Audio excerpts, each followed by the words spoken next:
Good morning, everybody. Good morning. What day is it? It's a Monday. It's the 17th of June, and it's not raining. Mm-hmm. So this is a memorable day. Anyway, we have a great program this morning, and I'd like to introduce our guests at the head table and our stalwarts at the head table, starting with Jean Bagnaschi, who is president of the Friends of the Council on Aging and provides a lot of support for programs for the Council on Aging. Next to her is Angela Smith, who is your intrepid outreach coordinator, and you all know Angela, and David Klein, our director for the COA. You all know him as well, but you don't know Marian, who is the district attorney for Middlesex County. And she's going to be speaking with us in a few minutes about things on the internet that can cause you to have a lot of grief because you get scammed or whatever, ripped off in one way or another, or attempted to be ripped off. So we're going to talk about that this morning. It's a topic I think that has affected every one of us at one point or another. So with no further ado, David, would you like to kick off today? Thank you very, very much, Kerry. I like your summer attire. You look very comfortable. Normally, this is the part of the program where we do announcements that other departments give us or what have you, but heading into the summer season, we don't have a lot of extra news going on. I just wanted to remind people, just in general, that the town has a program with Lyft where we're subsidizing rides if you're age 50 or over, or if you're age 18 or over and have a disability or a transportation challenge. Even if you break an arm and you can't drive for a little while, we'll help subsidize. You just have to let us know, and we add you, and you also have to have a Lyft account. And we notify Lyft, and then they apply the discount directly to your account. And we have a grant that's covering that for a while. There's $10 discounts on up to 4 rides per month. And we have 40 to 50 people who are taking advantage of it, but we'd like to see more if possible. Other than that, I don't think I have anything else to announce at the moment. Well, I'm almost ashamed to admit that I got my first smartphone only about 3 months ago, and I now have a Lyft account. It was very easy to do, so I encourage everybody to check it out. And I believe you're having an instructional program at the library on how to use... We just had it, actually, and maybe the people will come back. They're from Brookline, a group called TRIPS. It's an acronym for Transportation Resource Information, something or other. And there was a PhD named Jane Gould who did a talk, and she was drawing. I thought she was great. She really drew an analogy. She was trying to demystify this whole use of that technology and pointing out that we've had so much technological change over the last 10, 20, 30 years, and this really is no different, except it's the phone and the GPS system in your phone that's allowing the people at Lyft and Uber to know where you are and to pick you up more precisely.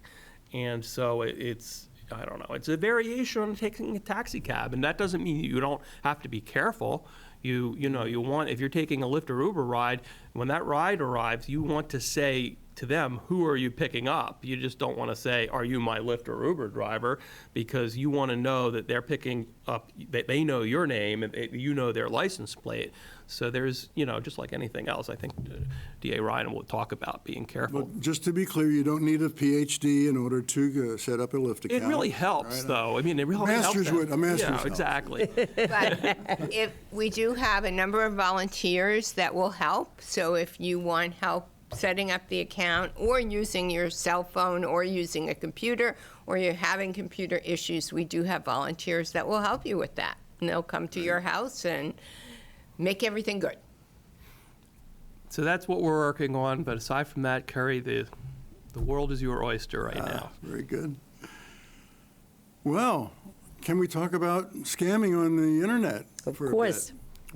The internet is such a mixed two-edged sword, and most of the time it's very helpful to us, but there are times when we wish we hadn't clicked on a certain incoming email message. What's going on? What are the latest and greatest scams that you're seeing around Middlesex County and beyond? So I would say right now the 3 biggest scams that we are seeing are, number one, the grandparent scam.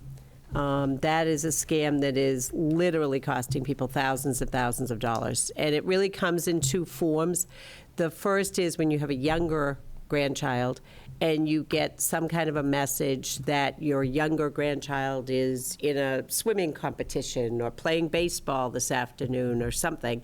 And if you do not, before a certain time today, leave an amount of cash someplace, something bad will befall your grandchild.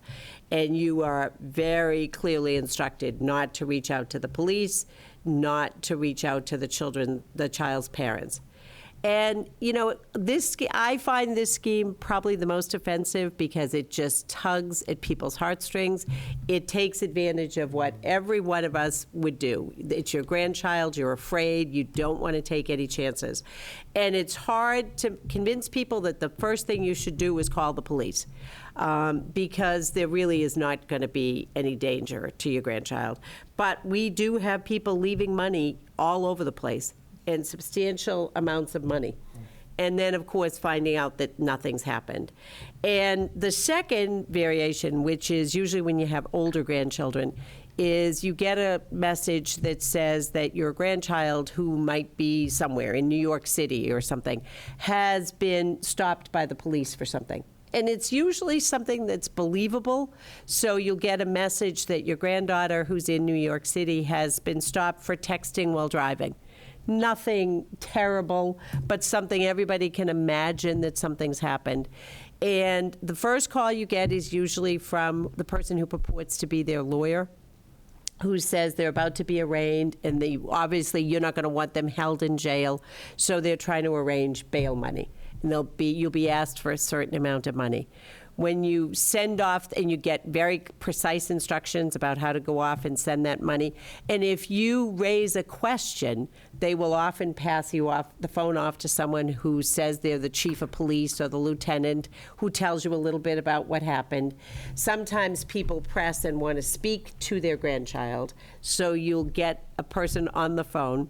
There's always a lot of crying, and they always sound a little bit distorted. And if you ask why, you know, Elizabeth, it just doesn't sound like you or something, the answer is always, I'm just so upset, or I bumped my nose, or there was an accident and I hit my face. That's why I don't sound like myself.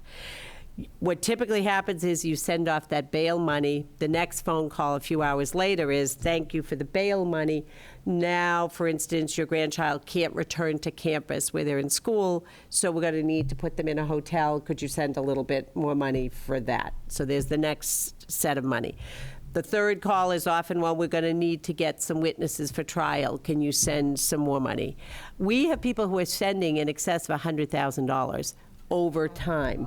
And it's small amounts of money at a time. Again, you get that call the police.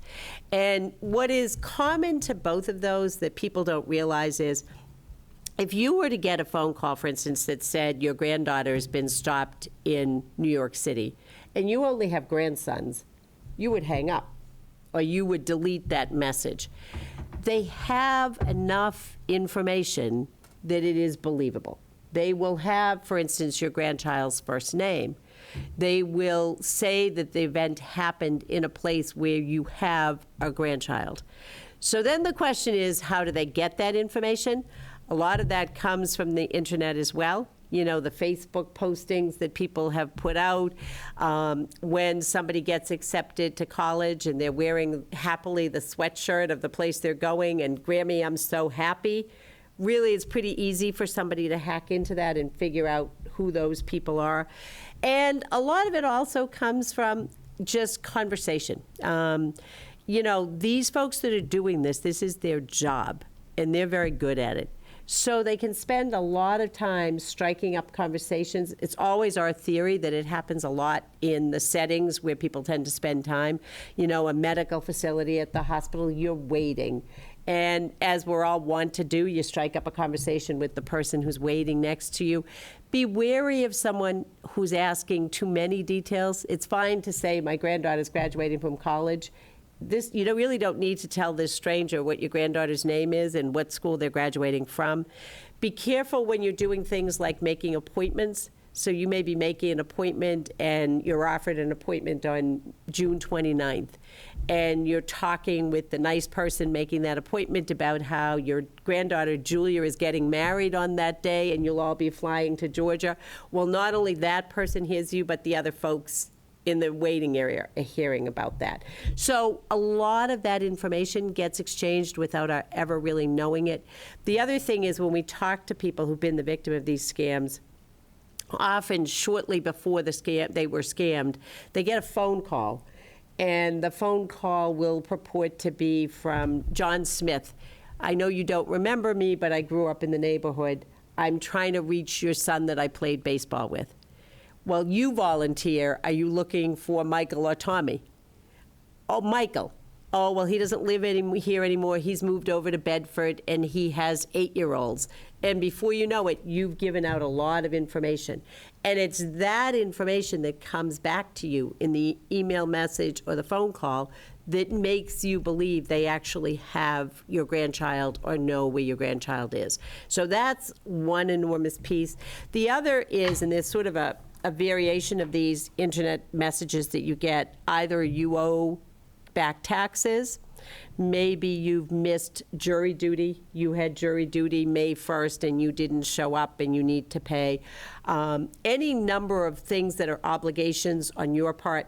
The single biggest way to know they are scams is the IRS never contacts you by email or by phone. The only way the IRS contacts you is through an old-fashioned paper letter. So anything else you get is not them. And anything that calls for you to go get a gift card to pay, because you'll get the message that will say, go to CVS or Walgreens, buy a $500 gift card, American Express or Visa gift card. Those are always a scam. Anything that asks you to take cash and send it somewhere, again, that's a scam. So when you think about what's the biggest red flag, anybody who says you owe money that you're not aware you owe, anybody who asks for a gift card, anybody who asks for cash, and anybody who's really rushing you. This has got to happen today. The federal marshals will be there if you don't pay your income tax by 5 o'clock. Absolutely not going to happen. And people need to call the police right away. So often people think, I don't want to bother the police. They would much rather be talking to you before you do something.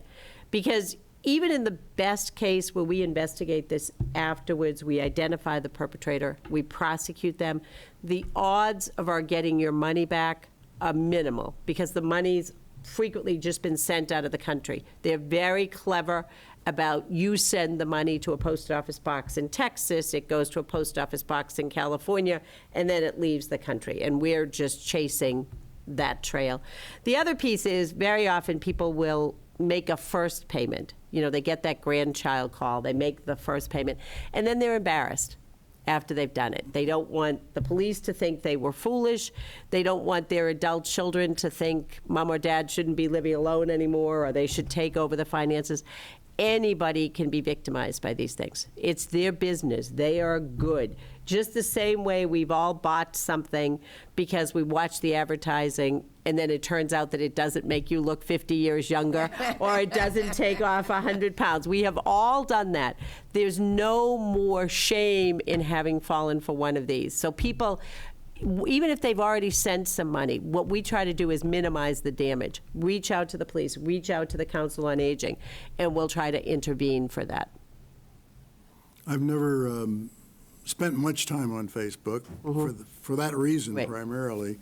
But I had no idea the degree of sophistication that these folks have. And does this occur like in Middlesex County? How many complaints are you getting on We get a number of complaints every single week. every week? And it's across the county. I was at a Council on Aging recently, and while I was there talking about scams, the director of the Council on Aging got a call that her own dad was at the post office trying to send over $50,000. Oh, my gosh. And fortunately, it was a place where they knew him in cash, just because they thought a family member was in trouble. And that's the problem with it. It preys on that. And the other scam we're seeing everywhere is the relationship scam. People are online looking for some companionship. They think they found someone that they communicate with. Those scams go on longer.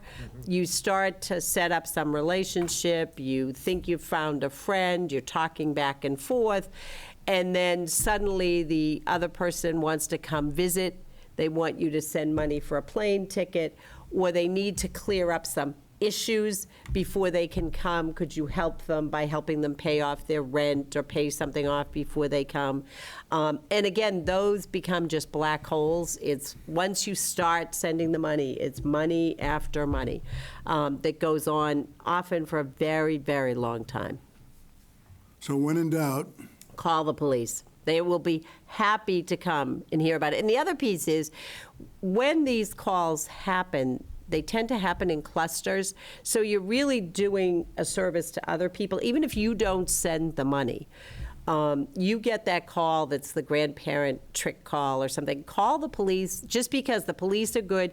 Everybody has a Twitter account now. They're good about putting out, be careful about this. We get them to the Council on Aging. They can go in the newsletters. What our hope is that the next time somebody gets that call, they'll say, gee, I just heard about that. I just saw that that was going to be a scam. And also, what we hope is that people take the message to their friends, because really, the more isolated you are, whether it's for health issues or caretaking issues, if you're not out a lot, you are lonely. And that desire to get some companionship, to have somebody to talk to. These callers that do the scams, they will call 10, 12 times a day, make conversation. Call number 13 is the ask for the money. But in the meantime, they've become a friend. And there's a lot of chatter going on back and forth. wow. I get emails all the time that my account is going to be canceled if I don't do something. I never click on those. When I get a whole bunch of sort of questionable emails, I made the mistake one time of trying to unsubscribe. Right. Well, that was a mistake, because all it did, instead of unsubscribing, was basically create more information for the people that were sending that kind of stuff. And that's exactly right. You never want to click on any of that. Not only are you giving them more information, but sometimes if you think about your internet information as having sort of a protective wall about it, often when you're clicking on those things, you're creating the holes into your information. And they're very clever. You'll get an email that looks, except for a period or a keystroke, exactly like it's coming from Bank of America or someplace else. Any place that you do business with, whether it's your bank, your brokerage house, Social Security, any of those places, none of them should be asking you for information, and especially not in that way. If your bank is emailing asking for your account number, I'd be concerned about continuing to bank there. So that's going to be a fake. And what you want to be careful of is you're worried, so you're getting those emails that say your account's going to be canceled. I'm going on a trip. I want to make sure my credit card's not going to be canceled. Call yourself, and never call the number that's on the email, because they're going to pick up the phone and say, this is Bank of America, and you're going to talk through giving out a lot of information. Look on your credit card, or do the old-fashioned way of calling information or looking in a phone book, get the number for the bank, and you really will find out that they haven't reached out to you at all. And again, going back to that theme of they take a little bit of information. For instance, most people know now that one of the places that your Social Security number has continued to be is on your Medicare card, even though we've taken it off driver's licenses. So there's been federal legislation that requires that people are going to get new Medicare cards, and they'll have a scrambled number. It's going to take a couple of years to get everybody their card. So a lot of people know that. One of the scams that's been popular is you get a call saying this is Medicare, and we're sending you a new card. It has two variations. We're sending you a new card. Before we do that, we want to confirm your number. And they will start to give you a number, because most people know not to give their Social Security number. The number, and if you know a little bit about the breakdown of the numbers relate to where you were born, when you were born, and it's really only those last four. So they'll start to give you a number that sounds like your number. And then it will be a digit off. And everybody, if you tested the folks in this room, you'd see it. If I start to rattle that off, you'll correct me and say, nope, it's 2608. Now they've got your Social Security number. Again, if you do that and you realize I just gave out my Social Security number, call the police. They'll help you shut things down. The second is they'll call you, the second variation of that is they'll call you and say, you're getting a new Medicare card and we're going to send you the special laminated card, which you're thinking, well, that sounds good. And again, but we need to confirm some of your banking information or something else. And people just, they know enough not to ask you right out for that, but they start to confuse you and you jump in to correct them and they get that information. We're speaking with Marian Ryan, who's the district attorney for Middlesex County. This is really an eye-opener for me, I got to tell you. One of the other things that I just scratch my head every time I get it is I have, the caller ID on my telephone, and I see a phone number or even a name of someone in town, and I pick up the phone, and it's someone that wants to clean my gutters that I've never, or something like that. How do they get these local phone numbers? And for $11 or $12, you can go online and you can buy what's called a spoofer, and then I can make my phone number be anything I want. Oh. So what they'll do is, one of the things, if you haven't gotten it, that's very disconcerting, is you will get a call which appears to be your own number calling you. Or your cell phone will seem to be calling your house phone. And you think, did I leave it somewhere? Am I leaning on it? And of course you pick it up and it's the gutter person. Mm-hmm. So they can change that number. They will often do it with local numbers of where you live, because you think, oh, it must be a neighbor, it must be somebody because it's the same area code and first three numbers. That's really a very simple thing for them to do. And the other piece of that is always remember that when you pick up a call, and I hate a ringing phone, so I always pick up the phone, but when people buy those numbers to make robocalls, they don't know whether those numbers are good numbers or not. Because if you took 100 random numbers, some percentage of those numbers would have been canceled or people have moved away or whatever. When you pick up, you actually confirm that that's a good number. So by answering the phone, you increase the number of calls you're going to get. Because if I call a number and I just get a voice message all the time, I don't know whether there's anybody there or not. That becomes a low priority number. But if you answer, even if it's to say, hello, this isn't a very good time, and you hang up, they know a live person is there. And another thing, just in terms of the privacy piece, you don't want to put too much information in your outgoing message. So sometimes you call someone and they say, this is Marian Ryan at whatever the number is, and I won't be answering this phone for the week of June 17th. Well, now you've just told someone my house is empty. You just don't want to put that information out there. It's really better to just have a message that says, this number is 781, whatever the number is, please leave a message. And then they don't know who they've actually reached. So people inadvertently give away a lot of information. I was sitting at my computer, and suddenly a screen came up, and it said something about your computer's about to crash unless you call this number, and we are certified Microsoft agents or something like that. And I did that, of course, and the guy said, well, I can take control of your computer remotely, and I can fix all the problems, and it won't be, and $100 a year, and you'll be all set. And I was very, very tempted, to do that. And I have a technology background, but I've lost all my knowledge since I retired, and I was very tempted to let them have access to my computer. That would not be a good idea, would it? It would not. And if you had given in to that temptation, you would join the several thousand people who've already paid that $100. Not only are you not getting any protection, but you've actually then allowed them into your system. So you can get any of your accounts or that, Yeah. And sometimes what's even more confusing is often you're on your computer. As you see that message, they will call you So you don't even have to call them. So now they're there, and you're thinking, oh, thank goodness, they're saving me. And they frighten you a little bit. They'll say, all your pictures are going to be gone. Everything is going to be gone. If you need computer service, you want to go take your computer or reach out to somebody to get it serviced. You never want to take that. And once they're in your computer, you have no real way of getting them out. You might as well just shut down that account because you don't know what else they're going to access.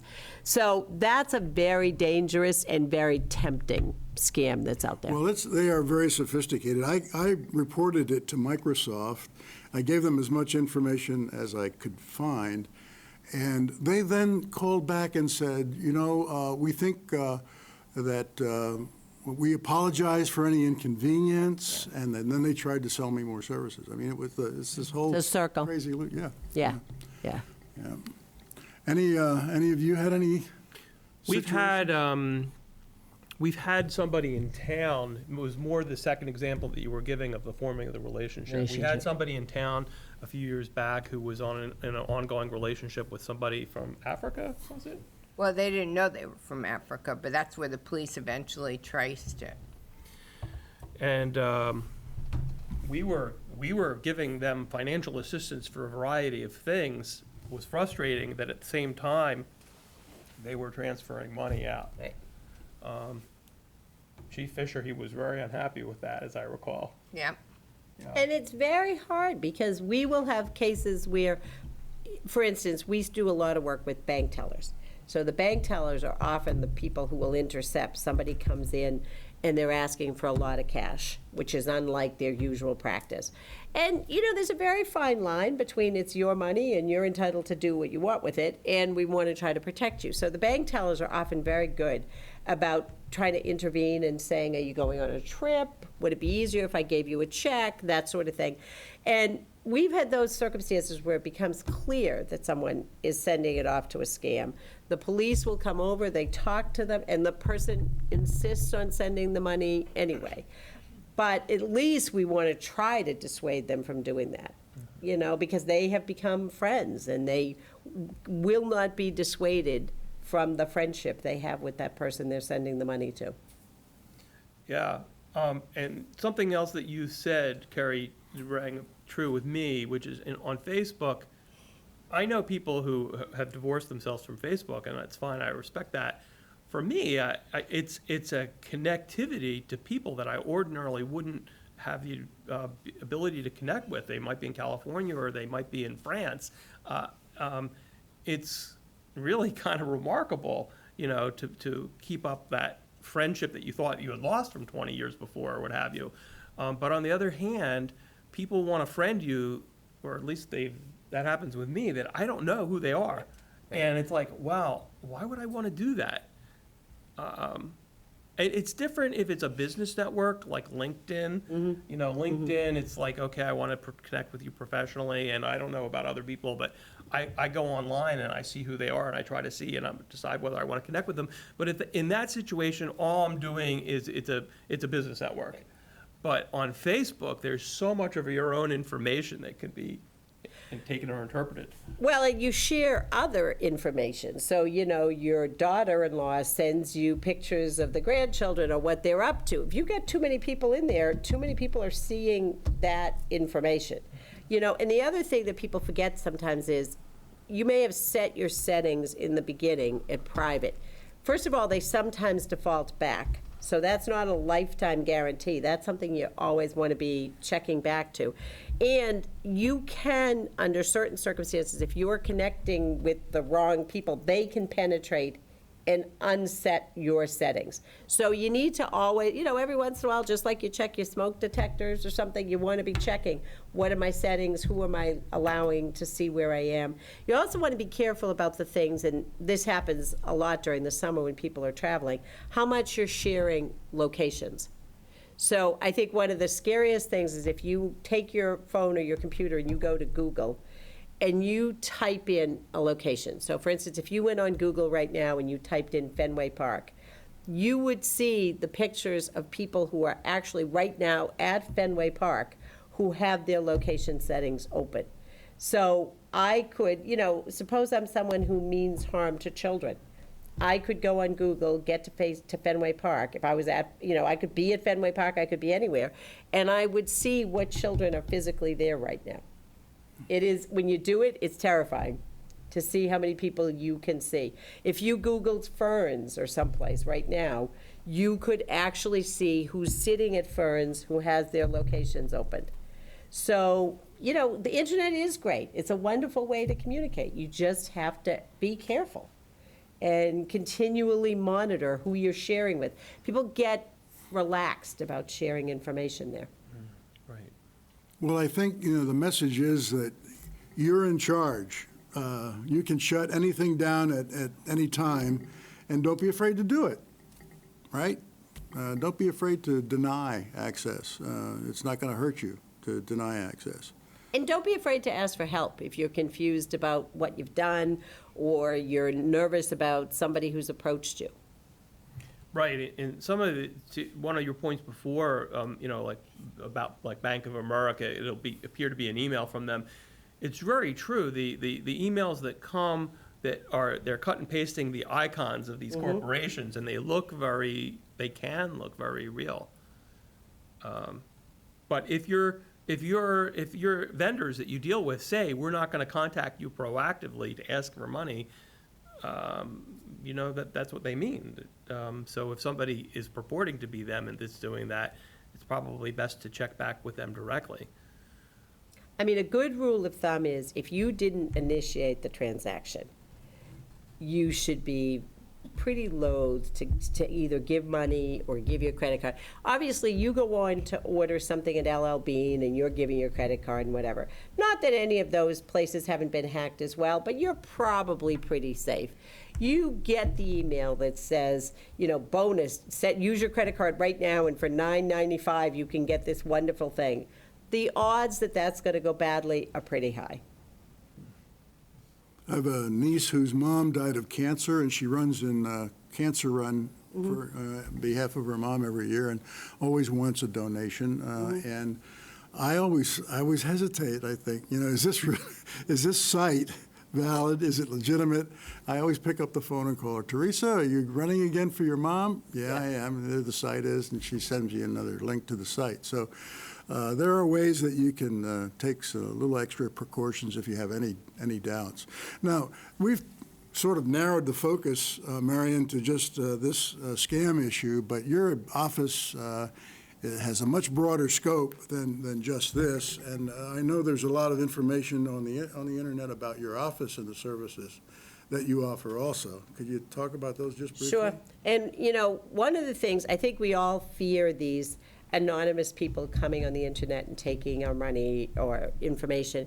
But one of the things we see, particularly with folks over the age of 60, is the bigger amounts of money that they lose really tend to be to friends and family, caretakers, that sort of thing, often through either giving people access to their bank accounts, a joint bank account, and that's something that's pretty unique to Massachusetts. And people often have them because they think that if they were to get sick or pass away, they want somebody to be able to access some cash right away. What people forget about those accounts is that when you have a joint account, that money legally belongs to both people, no matter who put it in. So you were to set up a joint account with your niece, and your niece takes $300,000 out of that account, we cannot prosecute her because she can't be prosecuted for taking what belongs to her. And that money belongs to her. That wasn't your understanding of how the account was going to go, but we can't prosecute that. The other is people using a power of attorney. And what people forget, again, lots of times people do it because they want to take care of their health care decisions and all of that. But a power of attorney is an incredibly powerful document. It literally makes someone else me. So anything I could do with my property, sell it, mortgage it, rent it, that other person can legally do. So we often have people who, especially if they have a second home or something, will suddenly discover that they thought the mortgage was paid and there's a $250,000 mortgage that their son took out on that property. If they're their power of attorney, they're entitled to do that. So if you're going to use those kinds of things, those accounts or powers of attorney, that's something that you want to get professional advice about how to limit it. Maybe I'm going to give someone my power of attorney, but they can only spend $1,000. So they could manage something in an emergency for me. Or they're only allowed to be my power of attorney for the 2 months that I'm going to be in Florida in the winter. And so it limits my exposure. And people don't. They print the forms off the internet and they seem fine and they sign them. And they're really very dangerous. If they think a joint account will avoid probate, for Right. example, that's, it makes sense, Right. right? If you have a joint account, you really should never have in there what you could not afford to lose. So if you go to Florida for 2 months and you want your daughter to be able to write checks and pay the utility bills here, figure out what that's going to be, add a couple of $100 maybe, and that's how much you want in there. You don't want all of your money in that account. The other thing is people giving people their ATM card or their credit card. We see a lot of occasions somebody maybe gets injured and they're not as able to get to the grocery store or whatever. So I'm giving you my credit card to pick up some groceries for me. You go and you do that and you bring it back to me, and I think that's the end. But you've got all the information from that card, and now I start seeing things showing up there someplace else. Same with access to the bank account. The middle of the winter, I want my daughter or son to be able to go down and get me some cash out of the bank account. I give them the account in the PIN number. The bank will not reimburse for that because you've given somebody access to that account. So that's a very dangerous practice. It happens all the time. And it's very sad because then when people come to us, we unfortunately have to say, we can't help you with that piece of it. So that's another piece of what we want people to be thinking about, is that kind of If they access. have those kind of issues, who can they call? Should they go to your website to take a look at some Yes, of you can look at that. We have a lot of resources. We have lots of victim witness advocates. We can often refer them, whether it be to the Council on Aging or the Elder Services for the catchment area where they live. And those are voluntary services. So sometimes people, again, think, well, I don't want someone to invade my life and they're going to come in and they're going to demand that I do this. There's a lot of that in this town. Yeah, so long as you are a competent adult, and it's different from, for instance, how things work with the Department of Children and Family with children, where DCF really can demand that certain things be done. So long as you are competent and able to make your own decisions, you are free to turn down any service that's offered to you.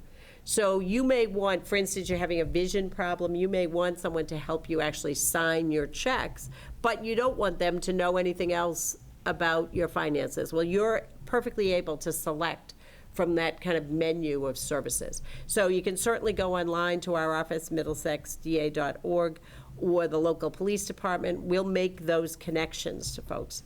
That's simple, Middlesex DA, as in district attorney.org. That'll get you there. Right. This has been great. Yeah. Thank you so It's much an for eye-opener for me. I hope it's an Welcome. eye-opener for everybody. Yeah. It should be, yeah. Thank Well, you. what we really want is just to get the information out there, make people think twice before they do something. You'll see if you go, for instance, we've worked hard with, if you go now to one of the drugstores to buy a gift card, even though you just want to buy a gift card, before you can pay for that, you'll be asked 2 questions. Are you buying this card voluntarily? And do you understand that once you buy it, the money is gone? And that's really been prompted by all the people who are buying these for these scams. We hope that they'll get one more minute to think, I don't really want to be buying a $500 gift card, or maybe confide in the clerk who'll contact the police for them. Good. Any other questions? Did I make a mistake on the, I think I made a mistake on the website, middlesexda.com? Yeah. .com. .com. .com. Okay, .com. Sorry. MiddlesexDistrictDA.com. All right, thank you. For years, our website here ended in .edu because we went through the Oh, yeah. school, and finally we got a .gov. Boy, was that was years of Oh, confusion. it's so frustrating, yeah, Yeah, yeah, right. yeah. Well, thank you for having us. I hope Thank that's you helpful. very much, All right, Marian. it will get you those file of life cards. All right. Terrific. Well, we've got some trips coming up. Absolutely. Amongst them, a couple of our restaurant review trips, or at least one. It's going to be on Tuesday, July 9th, and it's going to be at the Landing Restaurant in Marblehead Harbor. So if anybody is interested in going, and we've done this trip to Marblehead Yep, we numerous have. times, or at least once a summer for a couple of years now, and everybody really seems to like it. It's nice to be near the water, and the restaurant sounds like a lovely place. The van fee is not $15. The van fee is $5. The trip is leaving, or the van is leaving Congregational Church at 10:15 a.m. And returning around 3 p.m. So it's kind of a good chunk of your day, but it'll give you a chance not only to have a nice meal, but to walk around town and enjoy the day with friends. And we have space for, typically 10 or 12 on these trips? 12 to 13. 12 to 13. I was trying to be conservative there, but she's, very precise. I want to get as many on as I can. Possible, right. So please call the COA van line if you're interested. That's 978-331-6690, 978-371-6690. You may have to leave a message, or you might get Debbie Farrell, our transportation coordinator, who will be able to help you out with that. And right now, that trip is reserved for Carlisle residents until July 3rd. But if you call and you are from out of town, you could leave your name and we'll put it on a list. Wait list. Right, wait list. In case not enough Carlisle residents register, then we'll be happy to take your friends or what have you from out of town. We've got a couple interesting trips in August. One is a reprise of the JFK Library and Museum Tour, which, if anybody's been on it, is really special because Carlisle resident Frank Rigg, who was a curator at the John F. Kennedy Library for so many years, does the tour, and he has special access. Not only that, but just special knowledge and personal knowledge from having worked there all those years. And it's a trip that is to there, and then afterwards, usually weather permitting, they stop at Castle Island and get lunch at Sully's or Sullivan's, and that's a $10 van fee. But and a $10 entrance fee for the museum, but that's a discount. Right. And it's well worth it if anybody has not been to that presidential museum or library. I think it's the only one in New England. I could be wrong about that. There's another Kennedy Museum down the Cape. Oh, okay, yeah.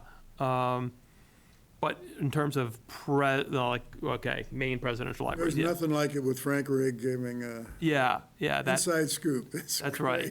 That's right. So that's August 12th, Monday, August 12th. Please call us as soon as possible because that tends to fill up. It's only 10 slots.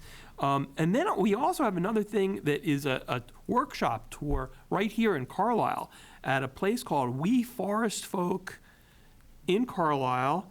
And this is a business that has sculptors and painters that create, how would you describe it? They're mostly little mice. They're adorable little figurines, and it's the red house right on 225 that you see where River Road is. Not far at the from end of River Road. Not far from the Mosquito. Right. Yeah. And so they make these little figurines that are hand-painted and sought after as a collectible item all around the world.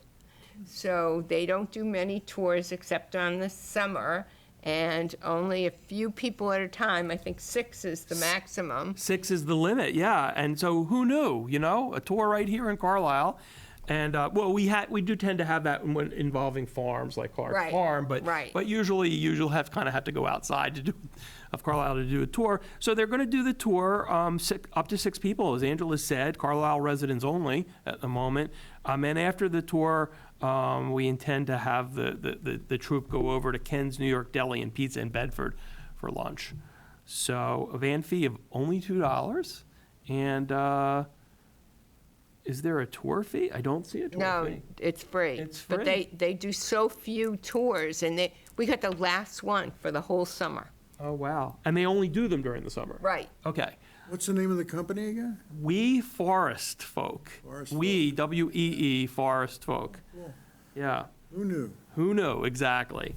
And before I turn this back over to Angela, We have a trip that we're going to mention in advance in September. It's to the Robert Frost Farm State Historic Site Tour with Stephen Collins. And Kerry, you know, I think you've been on a trip with Stephen Collins. He's a very good tour guide and narrator. He's a Right. professional actor and singer, so he has a big booming voice. An educator. He's an educator as well. And he can quote Frost poems off the top of his head. So that's in New Hampshire, in Deary, New Hampshire. And again, it's Wednesday, September 18th. Please call the COA van line, 978-371-6690. The leaves will be turning. It'll be a wonderful trip. Yep. Exactly. It'll be a nice time of the year, and there'll be more information out there. But our summer newsletter, we tend to try to get some of the fall events in, because before you know it, fall is here. What's going on, Ange? So over the summer, we do some programs with the rec department because we like to do some intergenerational things. And this summer, we're doing 3 programs. One is we're going to do a walk across the solar system. We're meeting at the school parking lot with the rec department, and Steve Golson, who's an amateur astronomer, is going to talk to us about the solar system, what we can see during the day, and he will spend some time there in the parking lot and then continue on as we walk to Kimball's. So if you want to walk, you can. Otherwise, you can take the van. The van will be there, and we'll all go to Kimball's and get a free ice cream, so that should be fun. And the second thing we're doing is there is a group called Music for the Community. They are students from CCHS, and they perform for the community, and they will be performing for us on July 16th at St. Irene's, and the COA will be paying for sandwiches and desserts, and so we'll have lunch first and then have them play some music for us. And then the last one is we're doing a martial arts demo with our sensei, Sarah Hanley, and that will be on July 25th, and she will teach young and old how to do some martial arts move and also how to break wood. So usually both the seniors and the kids love that. And then we're going to have Uncle Ben's ice cream truck come, old-fashioned ice cream truck, and everybody gets a free ice cream from that. And then, just because we don't have our typical lunches during the summer, we're doing a few other things. We will be doing our patio potluck barbecue right here at Town Hall on July 15th with both the fire chief and the police chief. And so the COA will provide hamburgers and hot dogs. And anybody who's coming, we ask to bring some side dishes. So that should be fun. So that always gets a good turnout. So we hope people call the COA line 978-371-2895 and join us. And we'll be doing our coffee and goodies at Fern's, and we moved it outside for the first time last week because the weather's gorgeous. So July 8th and 22nd, on the 22nd, we'll have Sarah from Bridges doing blood pressure, and also on August 12th and 26th. And then we're going to go to the prison at the Northeast Correction for lunch on August 6th. That's always a good take for only $3.21. And Pastor Webley is doing his annual ice cream social and sing-along, where the Visiting Angels, which is a home care agency, works with Kimball's to give enough so everybody makes their own ice cream sundae. When is that? When is the... That is going to be on August 7th, and David's reminding me I don't want to miss out. On July 18th, we have Peter Alden coming, and he is going to talk about today in North Central America, which is a very big topic because of all the immigration. Where will that be? That will be at St. Irene's. We'll have a lunch that Verna and her crew's putting on, and so that will be our regular COA lunch, the only one we have all summer. And we're holding off and doing Chelmsford Crossing men's breakfast and our usual coffee in September. So before I go on to other things that's going on, let's ask Jean what's going on with the Friends. I'm just thinking about all the ice cream and just getting very hungry. I'm happy to represent the Friends today and want to update people on a couple of activities. The first of which was the Friends annual meeting celebrating 25 years of supporting our COA. It was held on a beautiful day, June 9th, and over 90 people attended a very fascinating talk by Alex Chen, who's a senior designer at Google. Also, this summer, the Friends are working on fundraising strategies as we look forward to our fall campaign, where a flyer goes out townwide and depends on the support and donations of our town folks and others that support grants from the COA for health and wellness programs, exercise classes, clinics for podiatry, blood pressure, and cultural series that are co-sponsored by the Gleason Library with the Friends. And just to mention some upcoming things, Angela talked about getting us through the end of summer, but looking forward to the fall, there's a two-part series with Dr. Gary Highlander, and the topic is the experience of the Second World War, discussing events of Pearl Harbor, D-Day, Rosie the Riveter, Yalta Conference, Hiroshima, Nagasaki with the atomic bomb. Gary Highlander is very familiar to most of us in Carlisle. He's a wonderful presenter, and this is commemorating the 78th anniversary of the outbreak of World War II. Again, it's co-sponsored at the library. It's 2 sessions, Wednesday, September 25th, and October 2nd at 1:30 p.m. Registration is required, so either call the library or visit their website. Also, there are 2 other speakers that will be presenting. The first is Richard Travers, who's, again, no stranger to Carlisle. On October 16th, again at the library, it's American folk music, and on October 23rd, it's music in the military.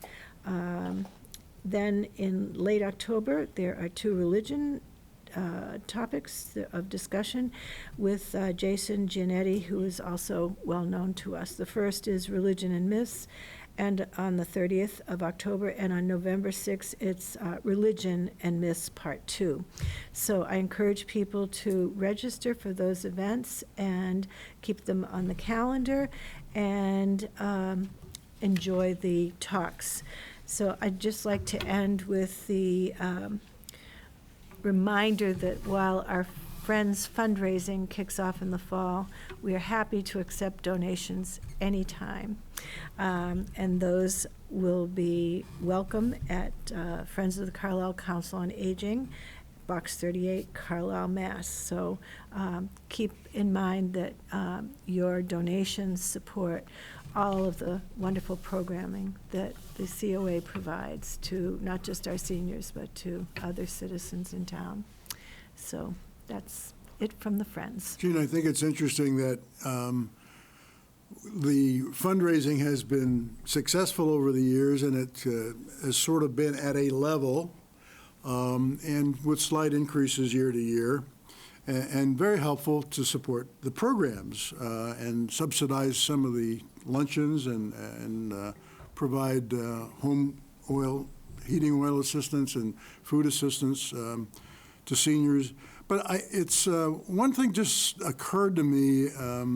It's one thing to write out a $25 check each year or a $50 check each year to the Friends of the Council on Aging, but we are all aging. The town is aging, and I just attended Roger Goulet's memorial on Saturday at the FRS, and every year we lose some of our supporters. And I kept thinking, I'm going to be in that category at one point, and maybe I ought to think a little bit more broadly about what I do when I pass in terms of donations to the Friends of the Council on Aging or to the Council on Aging. I know we've been talking about a community center for ages now. The need is certainly valid. It's going to take a lot of money. It would probably be useful to have folks think about what they might want some of their treasury to go to when they pass along. And I can't think of a better thing to include in it than funds that would help maybe kickstart funding for something like a community center. Just a thought. But I agree completely. And I think when you mentioned that every year sending a donation of X amount of money, we sometimes get stuck in that amount, and nothing stays the same in terms of costs. So I also think that it's critical that we are reaching some of the younger population in town, and we're very fortunate in having a few younger people having joined Friends. Mm-hmm. But I think that's the things that you've mentioned are the kinds of things that we're planning on kickstarting, meeting in a couple of, actually less than a couple of weeks, to sort of figure out exactly what you're saying, that endowments or funds or in perpetuity are things that a lot of people do on other gifting. So we'd like to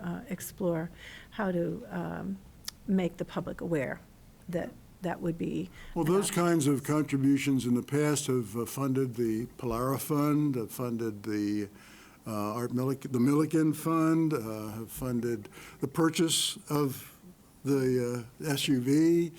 So they can be very meaningful.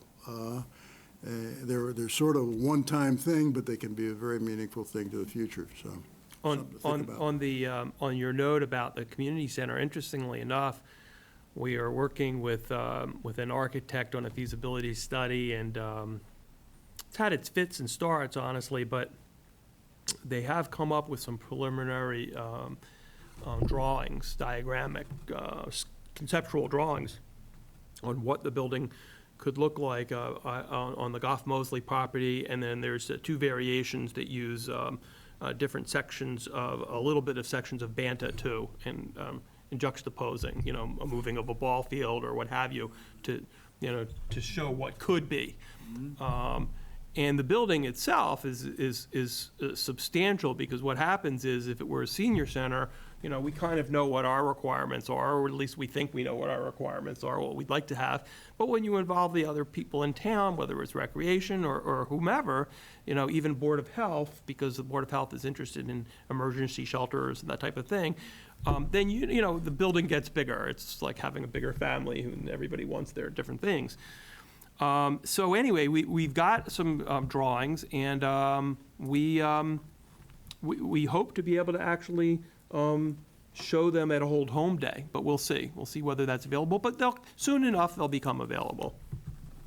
So, looks like we've run out of time. Looks like we are running out of town, yeah. But we want to just quickly remind people, we do have exercise classes every day but Monday, all through the summer. And our newsletter is online through the town website, as well as all the seniors get a hard copy. well, thanks very much, everybody. Thank you, I've Kerry. enjoyed certainly meeting Marian and Ryan.